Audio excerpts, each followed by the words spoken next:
Hello and welcome to another video. Today I'm going to do a metal print of a Cavapoo. So you can see here it's just printing out. If you look closely at the print, you can see that the colours are quite dull. It's only once the print has been heat pressed that it comes out and is so vibrant. You can see that a little bit here. The colours look a bit washed out. And not what you'd expect, but the magic happens once it hits the heat press. Okay, so I'm just trimming it down so it fits in the heat press that much better, and then once I've done that I will take it over to the heat press,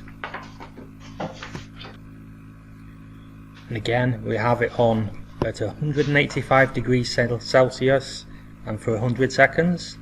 So I put the print down facing up. I then put the metal sheet with the sublimated coating facing down.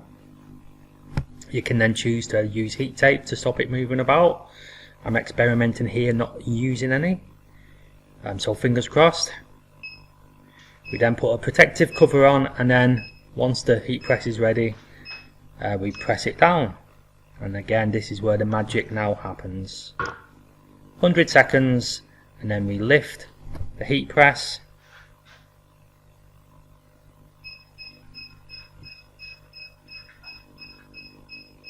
remember to wear your heat gloves because it is very hot.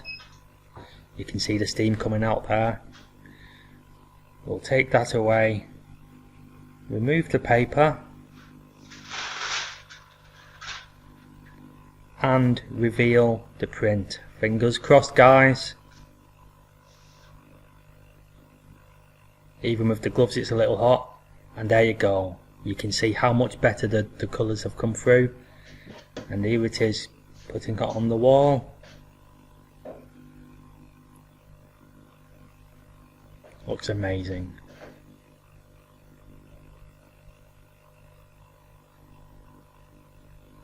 So again, thank you very much. I will see you next time.